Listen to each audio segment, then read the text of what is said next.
CuriosityStream is the world's only streaming service dedicated to documentaries, featuring tons of amazing titles you won't find on any other streaming platforms. Get CuriosityStream for 25% off, which is just $15 a year, by clicking the link right underneath this video. So one of the really common sort of oxymoronic phenomena that we see in American politics is that the people that you sometimes see most loudly shouting about how the Constitution says I get to do something, or the Constitution says you don't get to do something, or you don't get to force me to do something. The people most loudly shouting that type of stuff are often the people who least understand the Constitution. We've seen this with free speech. We've talked to First Amendment experts about how the people most loudly and most frequently yelling about free speech and the First Amendment actually don't understand it. In the COVID era, in the pandemic era, that same constitutional confusion, as we might call it, applies to vaccination very, very analogously. And more we're hearing that, listen, it's in the Constitution. You don't have to get vaccinated if you don't want to. You can't violate my constitutional rights by forcing me to get vaccinated. We hear that any vaccine mandate would be a violation of your constitutional rights. And this actually couldn't be more wrong. Now, I want to be really clear, because sometimes when we do a conversation like this, people wrongly think I'm saying something that I'm not actually saying. The issue of the legality of vaccine mandates in general by a government is a topic of much legal discussion, and there isn't 100% agreement about could the federal government mandate a vaccine versus would it have to be done at the state level, or whatever the case may be. But it is not a constitutional issue, period, and there's actually precedent, which we will talk about in a moment. So we can make a moral case for a vaccination requirement, but that's not actually what this is about. We could make a cultural or a public health case for a vaccination requirement. But again, that's not actually today's topic. There is no constitutional case against vaccine requirements. So let's go through the likely arguments that the anti-vaxxers would make along these grounds. They might say a vaccine mandate violates the First Amendment to the Constitution. They might say a vaccine mandate violates the Fifth Amendment to the Constitution. And sometimes they say a vaccine mandate would violate the 14th Amendment to the Constitution. Now, the First Amendment protects speech, the Fifth, religion, and the 14th, the right not to be, quote, deprived of life, liberty, or property without due process of law. I don't believe any of these would hold up, but this is not a show where I give legal opinions I come up with, because legal is not my area of expertise.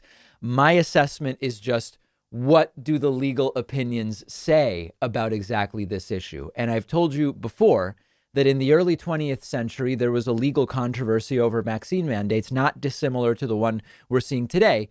And it took place in Massachusetts, and it was surrounding smallpox. And the Supreme Court decided in 1905 against a guy who refused to get the smallpox vaccine. The Supreme Court decided that the state's vaccine requirement / the city of Cambridge's vaccine requirement was perfectly fine, saying that your liberty stops at its likelihood to damage or do harm to other people.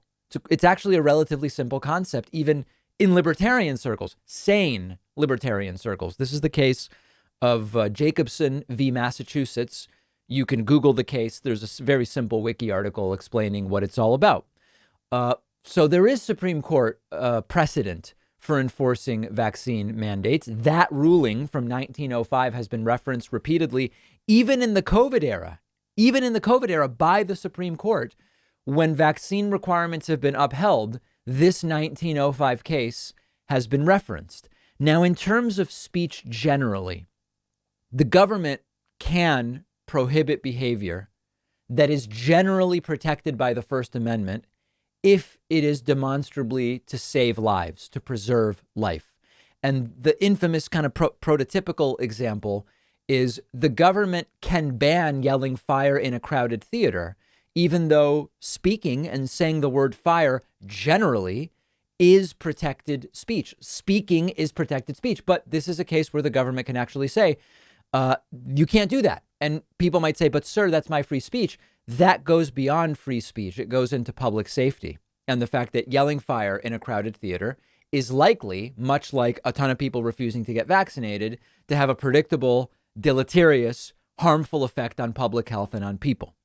Now, there is another issue here, which I think I should mention, and it's the issue of hypocrisy.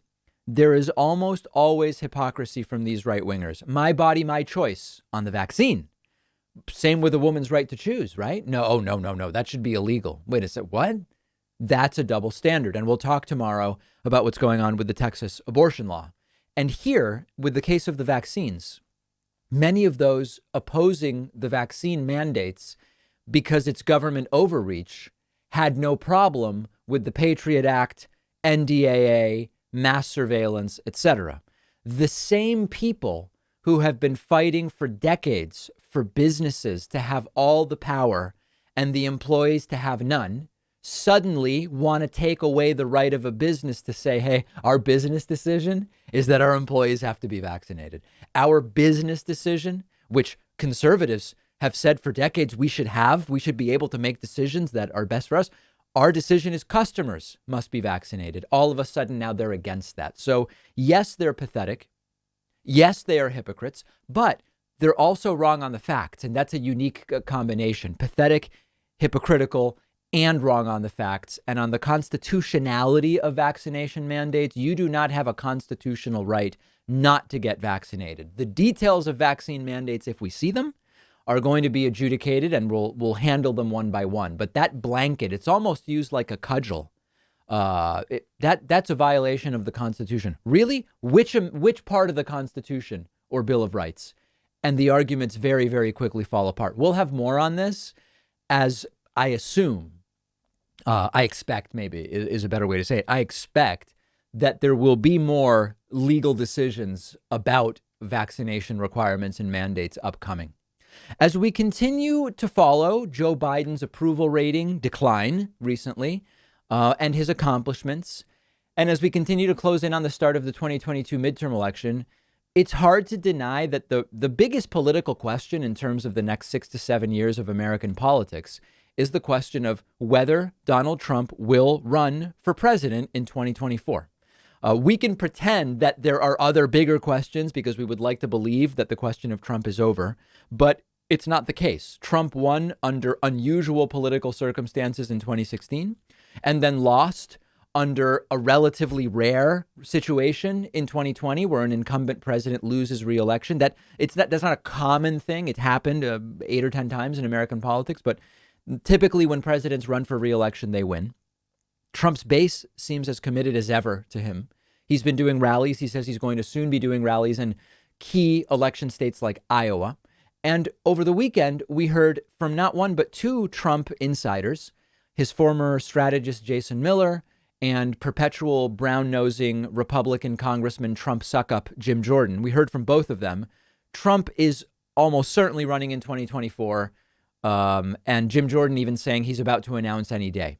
So let's get right into the clips. Here is Jason Miller appearing on a channel or show called Cheddar News, says that the odds are 99 or 100% that Donald Trump runs in 2024. What's the likelihood President Trump runs again in 2024? I would say somewhere between 99 and 100%. I think he's definitely running in 2024. Had a good conversation with him last night. I'm going to go see him in another couple days here.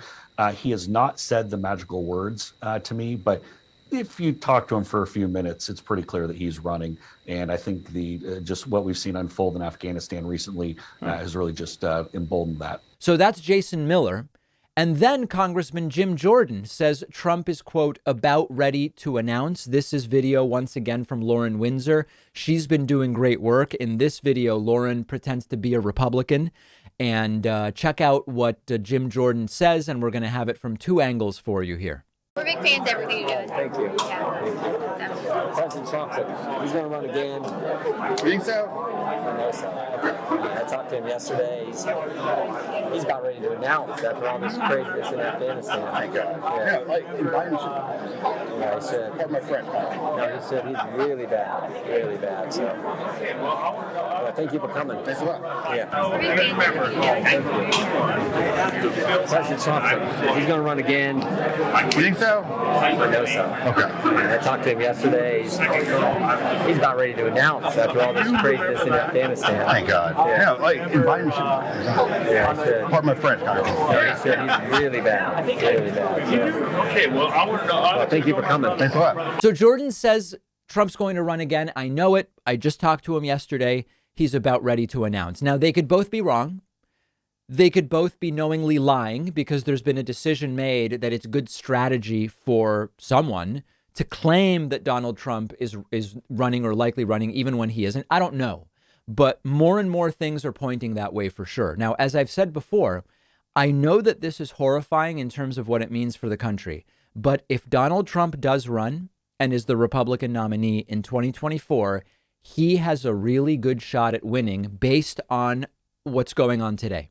Things can change, but based on what's going on today, I don't know that I see Joe Biden defeating Trump in a rematch. This is not, people will write to me. They'll say, David, you're poisoning the well. Now, I just tell you things the way I see them. Right now, I don't know that I see Biden defeating Trump in a rematch. If Biden doesn't run and it's Kamala, as I've outlined before, I don't know that I see Kamala defeating Donald Trump. This is just me being real. And of course, us knowing this and getting together around it could prevent it from happening. But my preference is to soundly defeat Trumpists in the midterms so that Trump hopefully sees this is not looking good for me. All of my strongest followers, or many, have been defeated, and chooses not to run to avoid the embarrassment of another loss. If we think of 2022 as a sort of referendum on Trumpism and all of them lose, Matt Gaetz, Jim Jordan, Marjorie Taylor Greene, Boebert, Cawthorn, they likely won't all lose, but if a bunch of them lose, that might be the signal that convinces Donald Trump not to run. So is Jim Jordan a known liar and he might be lying here? Of course. Sure. Is Jason Miller a known liar? Absolutely. In his professional and personal life, from what we've heard. But lots of signs point to Trump running. Now, here's the counterpoint. When I was on Michael Cohen's show, Michael Cohen, of course, Trump's former lawyer, Michael Cohen said he doesn't think Trump runs in order to avoid the shame of losing again. But that's sort of what I'm saying also. If Trump becomes convinced that he will lose, I don't think Trump will run. I think we just don't know that yet, in the sense that the 2022 midterms are going to be our signal about whether Trump is likely to do well in 2024 or not. Either way, I believe that if Donald Trump runs, the GOP won't stand in his way in terms of the primary. You'll have some challenges, but they won't be serious, and the party won't get behind the challengers. But a disastrous 2022 for Trumpism may be what gets Trump to say, you know what? I'm not going to get involved because the risk of humiliation is too high. Let me know what you think. You can find me on Twitter at @DPACman. One of our sponsors is CuriosityStream, the only subscription streaming service just for documentaries. My girlfriend and I have been using the CuriosityStream platform at home nonstop. I can tell you from personal experience, much better documentary selection than Netflix, Hulu, or Amazon. On CuriosityStream, I'm always finding documentaries by the world's best filmmakers, stuff you can't find on other streaming services. Last month, they added a ton of awesome new titles to the library. I just finished watching Becoming Martian, about the future of the human species and its possible path through Mars. But there's documentaries on every topic imaginable: science, nature, history, politics. If you love documentaries the way I do, you are not going to find a better source of brand new, award-winning docs anywhere else. CuriosityStream is giving my audience 25% off, which means you can subscribe for just $15 a year. Not a big price tag for the hours and hours of enjoyment I know you will get from CuriosityStream. Just go to curiositystream.com/Pacman25. The link is underneath this video. Remember that the David Pacman Show is an independent media program. We don't have, MSNBC's Phil Griffin telling me what to do or say, or whatever the case may be, Rupert Murdoch, if you can imagine. We really are funded directly by folks like you, and you can sign up for a membership at joinpacman.com. We do an extra show every day for our members, and you can use the coupon code BETTER21 to save off of the cost of a membership. Look forward to seeing you on the bonus show today. Another brawl broke out at an anti-vaccine protest. This one is in the UK at the British equivalent of the American FDA. We're going to look at the video in a moment. This took place at the offices of the Medicines and Healthcare Products Regulatory Agency. This is basically the British FDA. The MHRA is responsible for ensuring medicines and medical devices work and are acceptably safe. So very similar to the US FDA. This video we're going to look at, this brawl, took place in Canary Wharf in London. The anti-vaccine protesters ended up mostly fighting with police as they showed up and tried to storm the building. The situation escalated when the police started trying to push the mob away from the building. Let's take a look at the video. If you're just listening, you won't get the full picture, but you will certainly be able to realize it is total and absolute chaos based on what you're about to hear. Watching it just gives you even more of the insane context.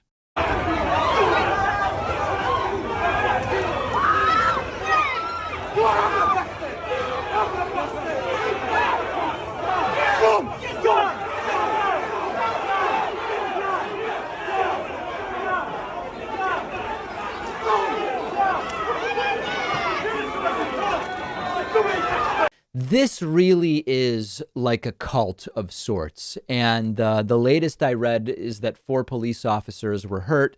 The entire, back the blue, defend police stuff has gone completely out the window in these brawls from the very same people who normally are saying, but the police, we must keep them safe. I guess against vaccines, it's all of a sudden acceptable not to prioritize the safety of police officers. And of course, as the protesters become increasingly unhinged and the police are in danger, the police start taking out the batons and striking back at the rioters. And then the rioters use that to their advantage. They say, look, the police were beating us willy-nilly because we're concerned about vaccine safety. And of course, it has nothing to do with that whatsoever. It's always the exact same story. When you see videos like this, it's almost like these are COVID enthusiasts, like fans of the virus, protesting in favor of the pandemic. It's really crazy stuff, made even crazier when you consider some of the facts. First of all, the vaccines are safe. Secondly, no one is being forced to get a vaccine in the UK, where this brawl took place. It will be mandatory for home care workers in England. They have to be vaccinated as of October. English nightclubs and other venues with large crowds are going to require proof of full vaccination starting at the end of this month, at the end of September. That's really it for now. Like, what are they even really protesting? And of course, individual businesses could make it mandatory. Schools could make it mandatory. So that's the sort of second piece of the idiocy that's taking place here. But then third, cases and deaths have both spiked significantly in the UK. So why wouldn't people want to go and get vaccinated? And so this is complicated enough, the pandemic, without these people. But the future of the pandemic is particularly uncertain thanks to them. Tomorrow, we're going to go over a new report from the Washington Post, which says for scientists, the path to COVID's endgame remains uncertain. And that's a significant understatement. Kids going back to school, we're very quickly seeing cases pop up. Some schools already closed. Do we need third doses? In Israel, they're talking about fourth doses modified for the variants. An insane amount of uncertainty. The people brawling with police against vaccines out in front of the regulatory agencies, they're not helping to bring this to a close any faster. That's for damn sure. And they're only going to extend how long this goes on. And then just to really illustrate for you how significant these delays are in getting people vaccinated and in taking safety precautions, we're going to move on to the next story about 15 Miami educators who are dead in 10 days from COVID. School in Florida, in most parts of Florida, started right around August 25th, 23rd, etc., including in Miami-Dade County.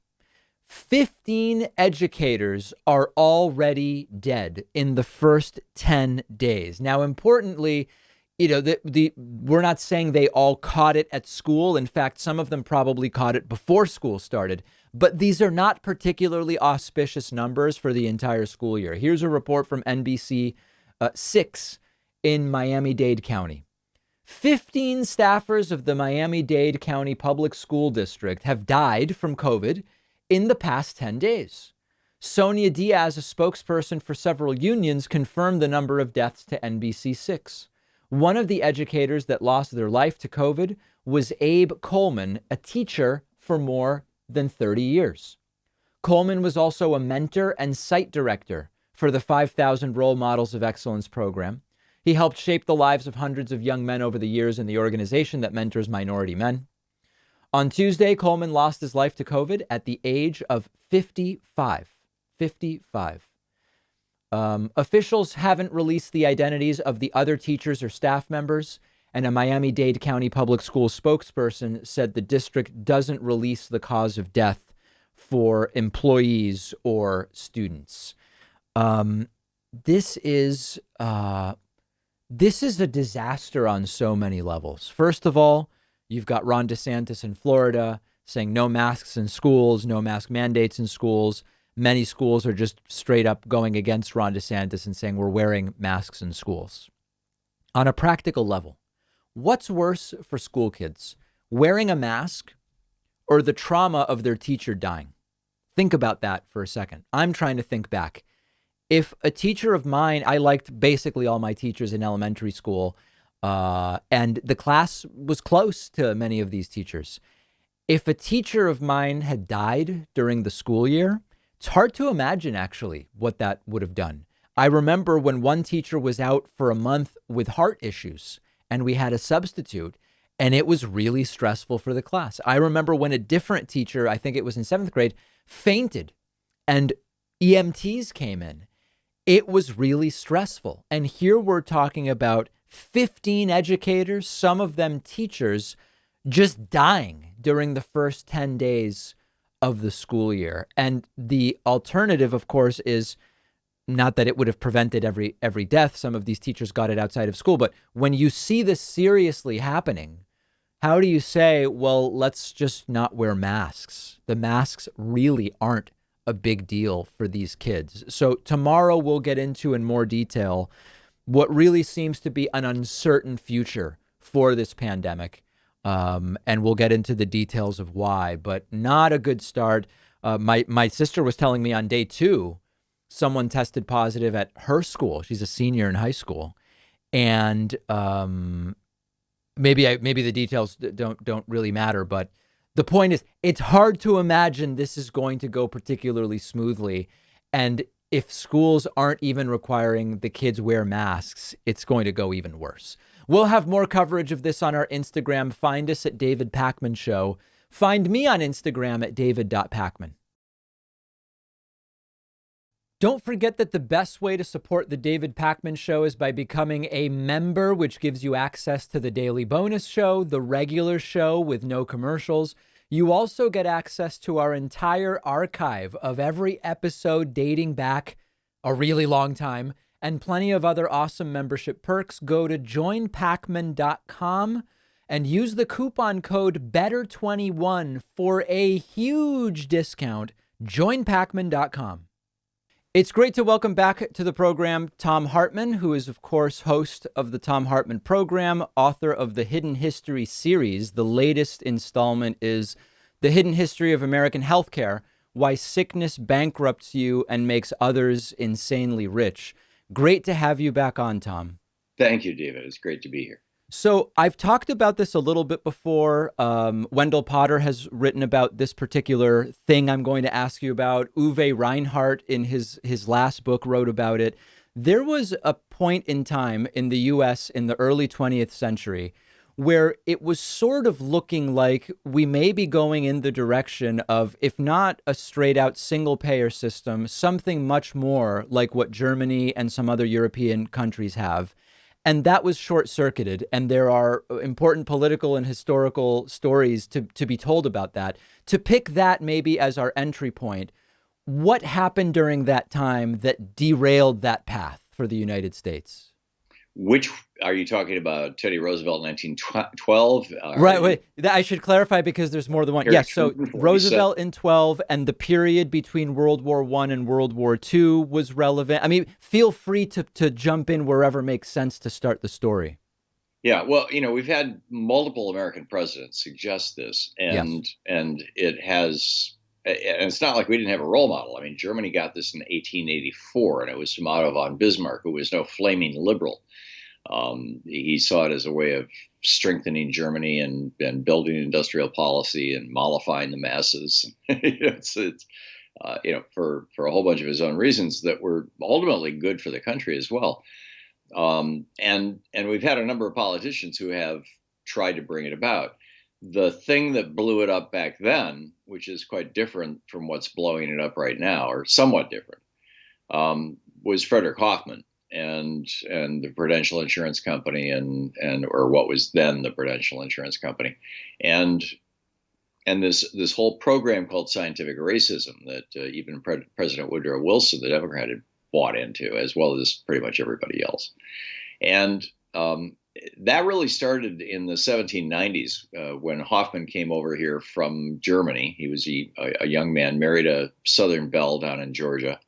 He was an absolute genius with numbers. He was the guy who, working for Prudential, he worked his way up to vice president. He was the guy who figured out that there was an association between lung cancer and mesothelioma, between smoking and lung cancer, between asbestos and mesothelioma. And he wrote a book about the association between processed food diet and cancer, which is still in print. So he was a big deal at the time. And he did the math on mortality and morbidity for white versus black people and came to the conclusion, influenced heavily by his wife and the environment in Georgia where he was living, came to the conclusion that black people were so genetically inferior that if we simply denied them health care for a couple of generations, it would, quote, solve the race problem in America because they would all die out. And this plugged into a program that he had helped start called scientific racism, which then led to eugenics in the 1920s, that Hitler picked up in the 1930s. And that idea that if we simply deny health care to black people for a couple generations, it will cause them all to die out, or many of them, most of them, not only animated the anti-healthcare movement throughout the early 20th century, it's the reason that Southern senators, the Democrats at the time, the Dixiecrats, fought to have a 20% hole in Medicare in the 1960s, because they felt that would make it very, very difficult for black people to get any kind of health care. They didn't want them showing up in white hospitals or white doctors' offices, even if they were over 65.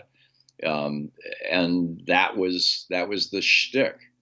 I'm not sure if there's a specific other incident that you're thinking of that you'd like to. That's a lot of the one other is, and I think it's Wendell Potter who wrote about this specific element, which was that between World War I and World War II, there was a sort of renewed push for going in the direction of a single payer system in the U.S., but sort of for political posturing reasons, it felt and sounded too German at a time when that was politically inconvenient, and that also created a roadblock at another time where there was some momentum building. Well, Frederick Hoffman actually wrote a series of pamphlets about that and gave numerous speeches saying, I'm from Germany, and he was a rabid anti-communist by that time. I'm from Germany, and this program that Bismarck started is really communism in disguise, and you don't want this. And I mean, he became the principal, he died in 1946. He became the principal spokesperson throughout that period, basically from 1905 to 1945, against a national health care policy. His Right. principal argument was the racial argument. He also had the chops, the cred, to say, I'm a German. I was born in Germany. I lived under that system, and it sucks. And you don't want it. So, those two things combined, and there were obviously a lot of other people who were echoing what he was saying.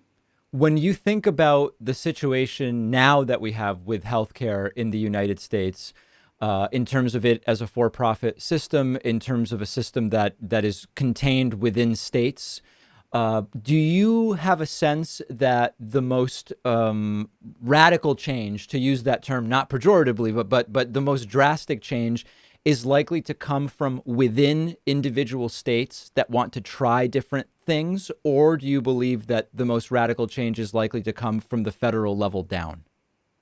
I'm guessing it's going to happen from the states for two reasons. One, because that's how it happened in Canada, and we're very culturally and politically similar to Canada. And Saskatchewan got this in the 1960s, and then other provinces around them said, "Whoa, that really works well, and it saves money, huh? Let's do that." And it spread across the country, and eventually the federal government got into the act and said, "Okay, we will backstop you guys and offer some standards." But every province in Canada has their own different Medicare system that does cover all of their people, but some cover dental and some don't. I mean, there's subtle differences between provinces. We have in the United States both California and Vermont that have passed legislation turning their states into single-payer states. The problem that we have in the United States is one that I never really was able to find out if this was put into law in order to prevent single-payer, or if it's just how the clumsy aspect of how the laws were written. But one of my best friends was the head of health, education, and welfare in Vermont when Vermont decided to go single payer, and they got the legislature to pass it, and the governor to sign it, and everything. And he was tasked with putting it together. And what he found was that the federal law says that Medicare payments can go through the Medicare system directly to Medicare recipients, and Medicaid can go through the state, but it has to go to Medicaid recipients, but it has to go through a system that's basically called Medicaid, or the state version of it. Different states, particularly for children, have their own little branded versions, but there's very clear definitions of how that money has to flow, probably largely to prevent fraud or states from making off with it. But what that means is that if Vermont was to go single payer, Vermont would have to pick up the responsibility for all the people in the state over 65 and for all the low income people. And there would be no federal funds available to them for that. And so billions of dollars every year that come into the state would cease to come into the state. And all it takes to fix this so that our states can do single payer, and like I said, we've got two that are primed and ready to go, is a very small tweak in federal law that provides a waiver basically to Medicare and Medicaid to be able to provide that money instead of to the recipients directly to the state with some oversight. And that change in law has been proposed a number of times. It's, I believe it might have passed the House the last time around. But that's the sticking point right now.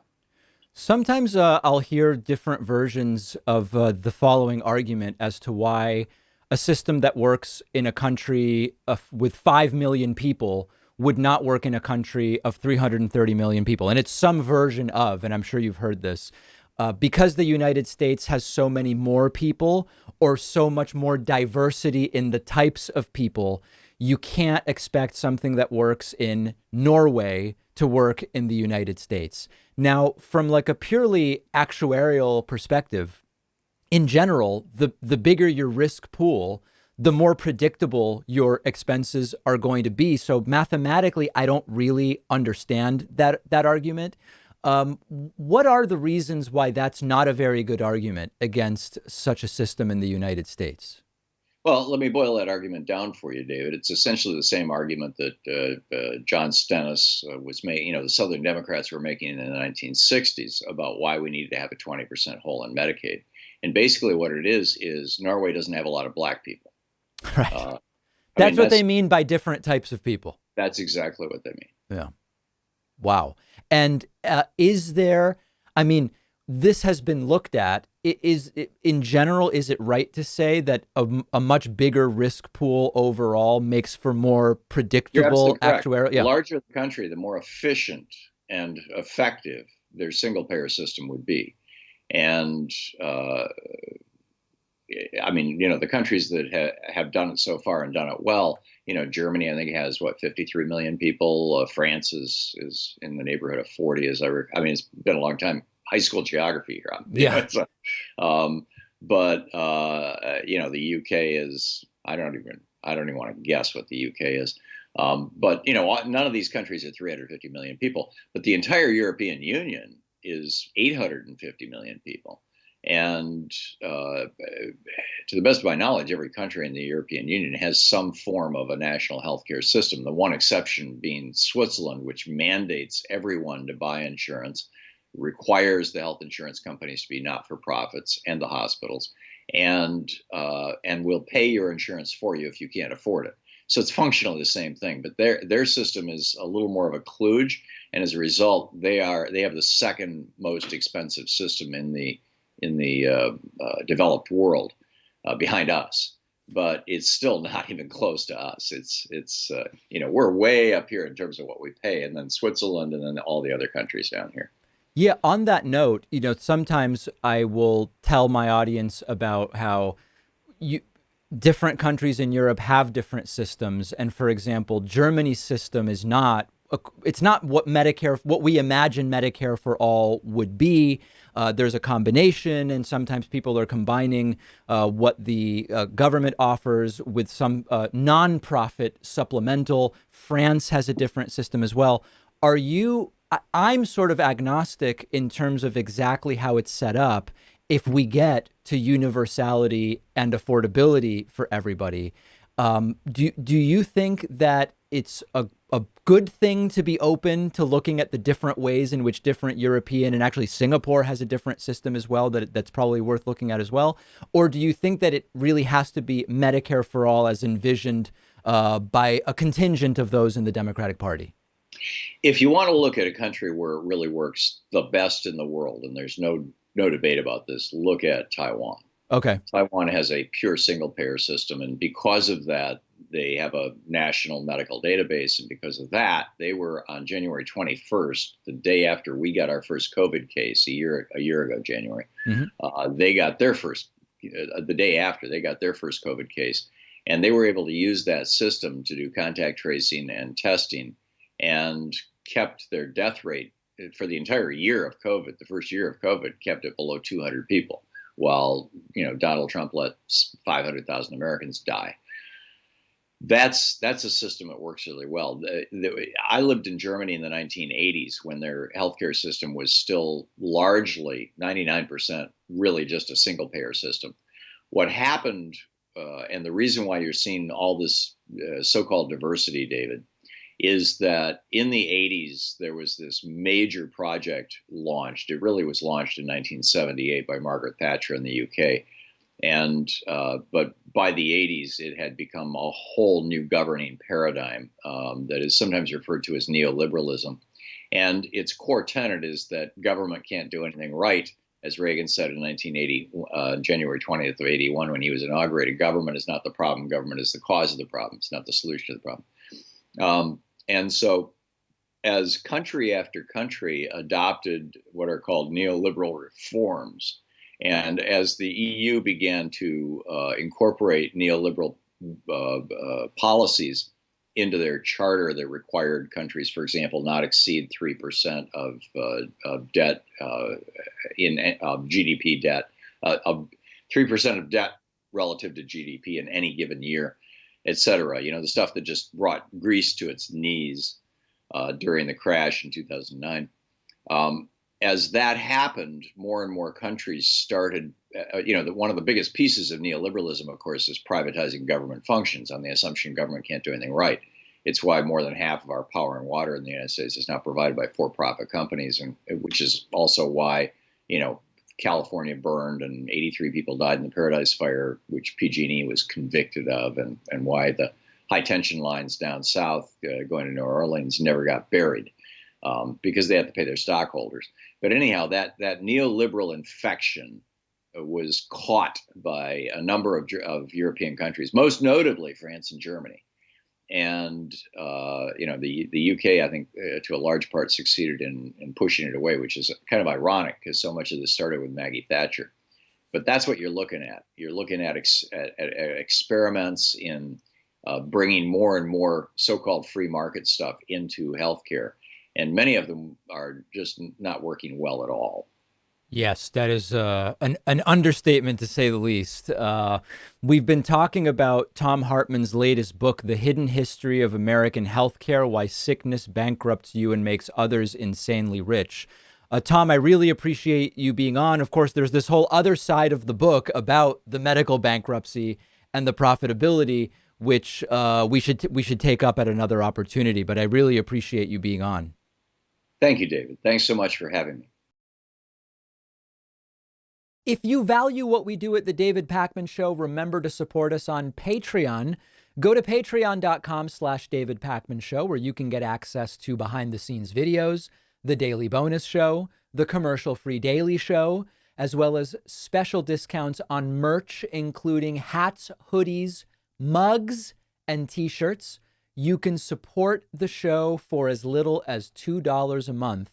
Check it out at patreon.com/David Pakman Show. All right, let's continue on a very busy news day. Over the weekend, there was, I believe, a Rolling Stones story that started floating around about car accident victims being turned away at emergency rooms because they were filled with people who took ivermectin. And that story was not true.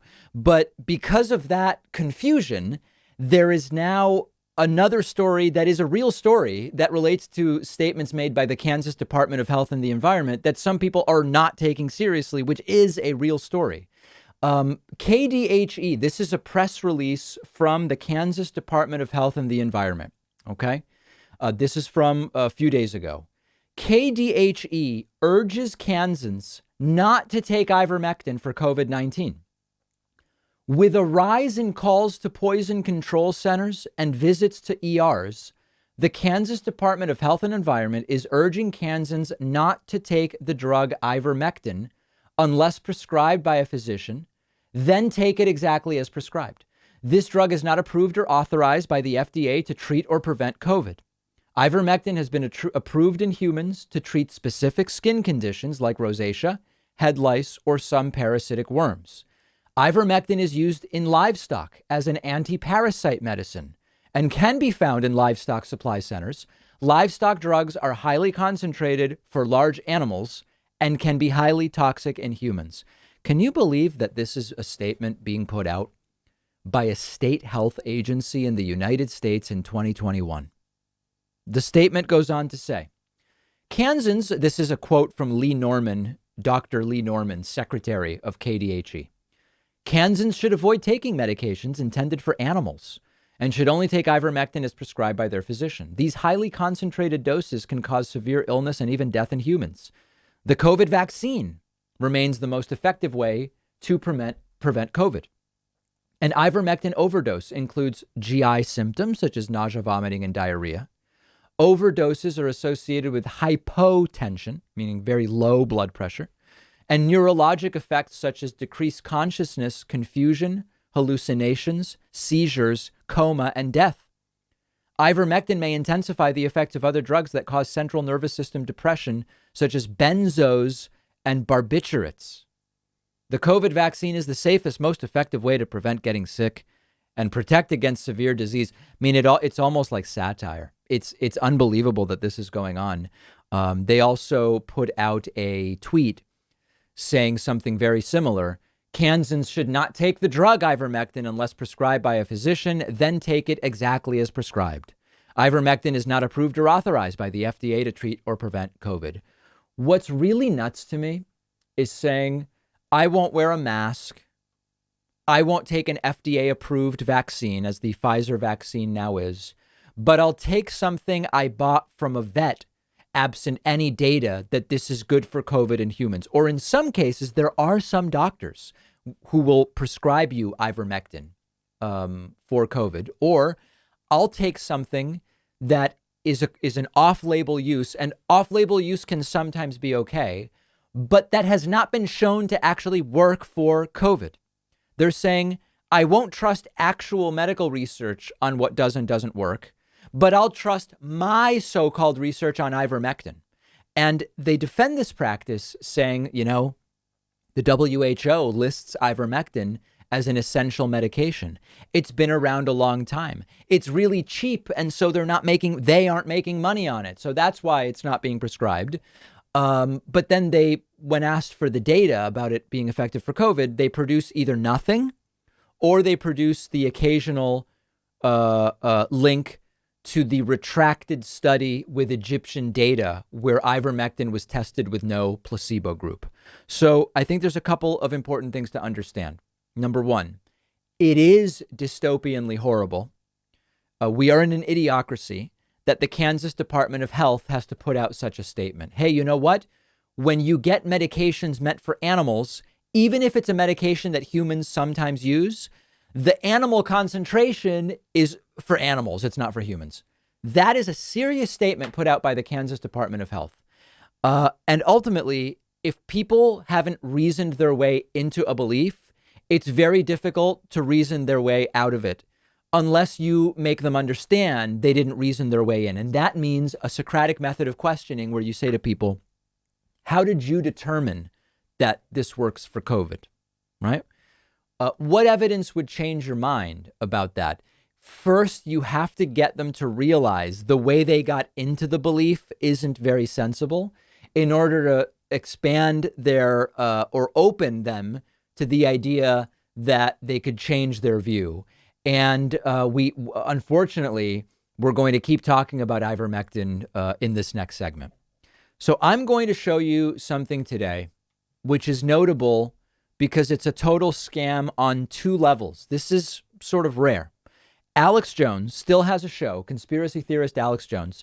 He has a show. It's not really appearing in many places because he's been banned from YouTube, Facebook, I think Spotify, and others.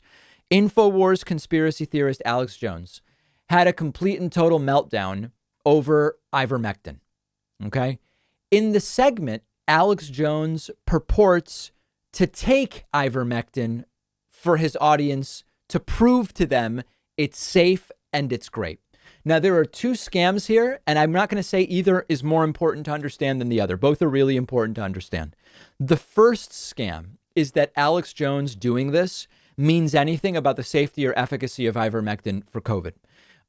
We've actually looked at studies, there are no actual RCTs, double-blind RCTs, randomly controlled trials that tell us ivermectin does anything good prophylactically or for active treatment of COVID.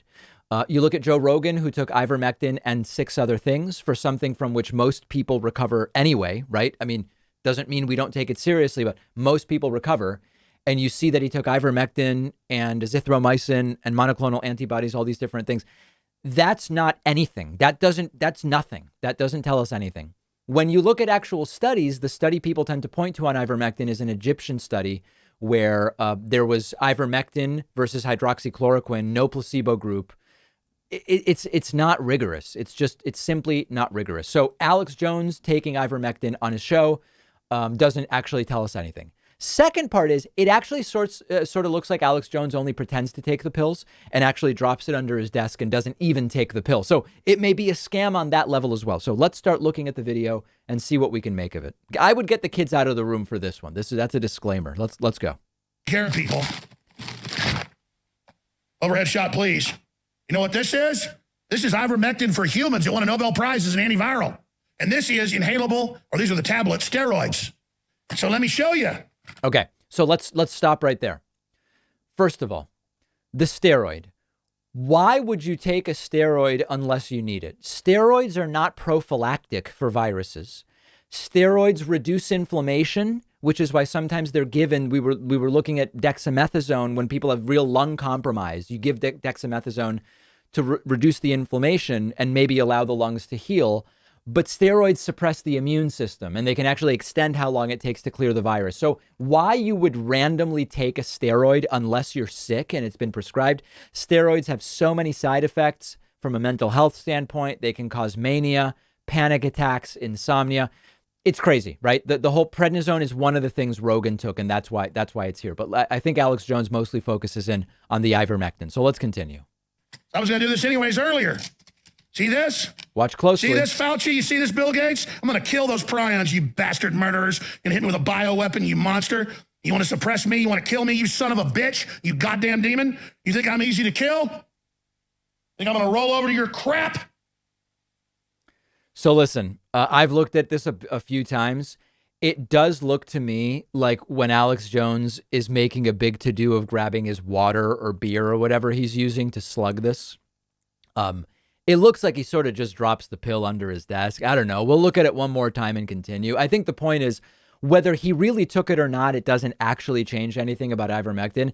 I think he might have dropped the pill below his desk. You goddamn demon? You think I'm easy to kill?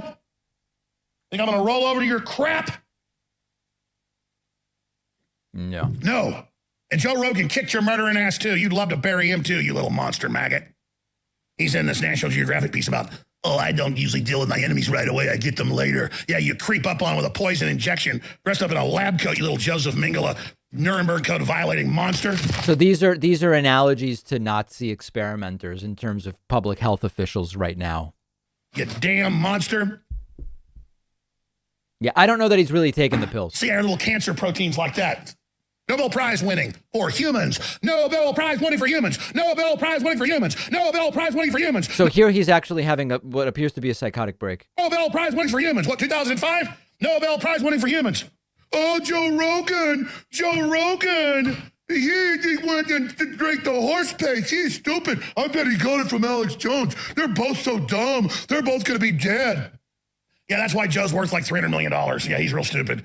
That's why he lives in a $60 million house on the river. You leftists taking all the shots and dying are the dumbasses. He's the one that headlines with Dave Chappelle, not you. You're stupid. And I sure wish you'd wake up. But you sit there calling me stupid, an independent media person that built the biggest independent media operation in the world, that changed the whole paradigm with my badass listeners, and you sit around and laugh at us? Medical doctors gave that to me. It is incredible. It helped my family. It helped me. It helped everybody. And it's approved for humans for all sorts of viral stuff. But that murderer Fauci doesn't want you to know because he wants the planet for himself and he wants you dead. Well, guess what, Fauci? We ain't rolling over and dying so easily, you little murderer. Okay. So that's pretty serious stuff. Now, imagine seeing that and saying, whoa, you know what? It seems like a pretty logical thing to take ivermectin based on what I saw. And obviously no sensible person could watch that and come away with that belief. A complete and total meltdown from Alex Jones. But unfortunately, for the people that hear him talk about his supplements and colloidal silver and, who knows what, and they buy that stuff, it's not that different to hear him talk about taking ivermectin and prednisone. And I mean, he might have been high on steroids. That mania could be steroid-induced mania for all we know, if he's really taking it for no reason. So there's two scams here. I already told you about them. But then on top of that, there's the sort of social tragedy, the public tragedy of people who get medical advice from Alex Jones. And it's just a sad state of affairs for the country, folks. Really, really sad state of affairs.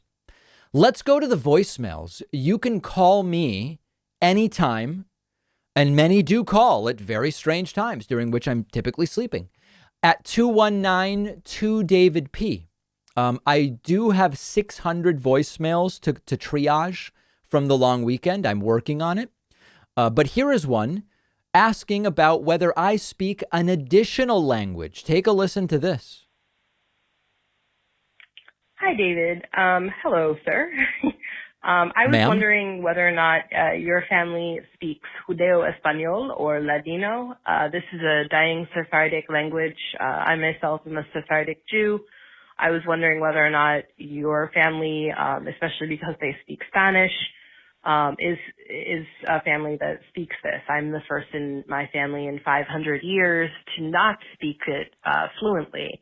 My family are Turkish Jews, which most people don't know exists, but there is a population of Jewish folks in Turkey, and we were accepted by Sultan Bayezid II after the Inquisition.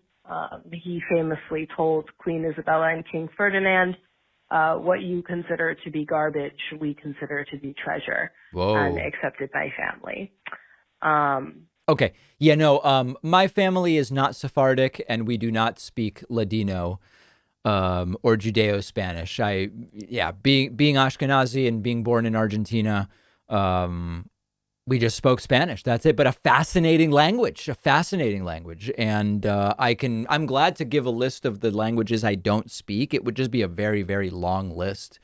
And it would make for a pretty boring show. But no, fascinating history to the language. Don't speak a word of it. Although I don't know how similar it is to Spanish. Maybe it's sort of like with Portuguese or some of the Spanish dialects where it just sounds, or Italian or French, where it sounds similar enough that I could understand it. All right, we have a tremendous bonus show for you today. Portland is set to vote on banning travel from Texas.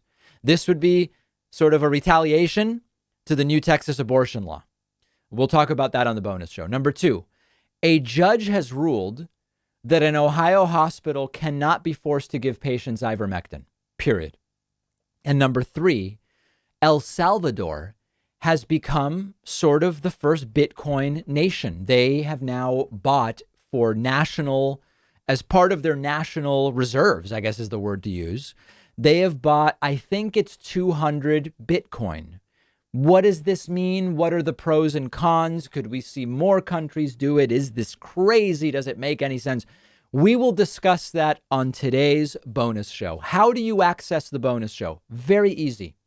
You sign up at joinpacman.com. It's that simple. You sign up and within 30 seconds, you could be listening to the bonus show. If you already have an account on Patreon or want to make one for whatever reason, you might prefer it.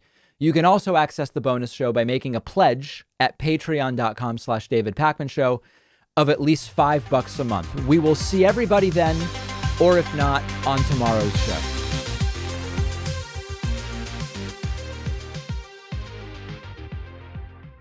Thanks a lot for watching today's show. I just want to take a second to tell you about today's sponsors. CuriosityStream is the world's only streaming service dedicated to documentaries, featuring tons of amazing titles you won't find on any other streaming platforms. Get CuriosityStream for 25% off, which is just $15 a year, by clicking the link right underneath this video.